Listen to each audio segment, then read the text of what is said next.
the iFixit toolkit and the Strebito toolkit. These are very similar price points in that budget range, kind of do it all toolkits that you can have in your house for robotics, for computer technology, for whatever you want to call it. These are great kits, but I'll tell you why I prefer this one.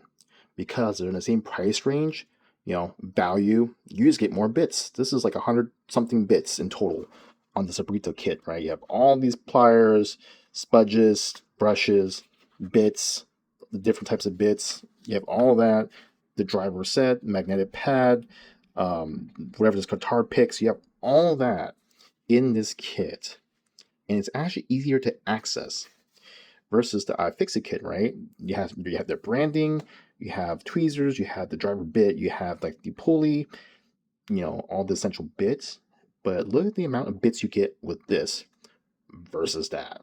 And clearly for value wise, if they're the same price point, that's why. And like I mentioned earlier, this is just easier to access. I can pull things out very quickly, right? With all these bits. Whereas this is kind of a struggle. This is nice, like foam. It's cool to have, right? It looks cool, aesthetically pleasing. Nice grips on this.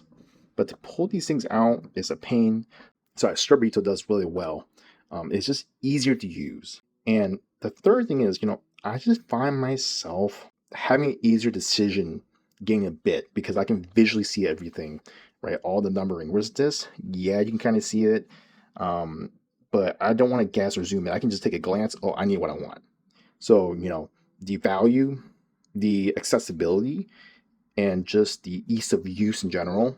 It's why this Strebito toolkit just wins. It's definitely a recommendation. And this is more for like, a compact size branding. If you like the iFixit stuff, it's still great. Don't get me wrong, but look how many things you get here. This is definitely the winner.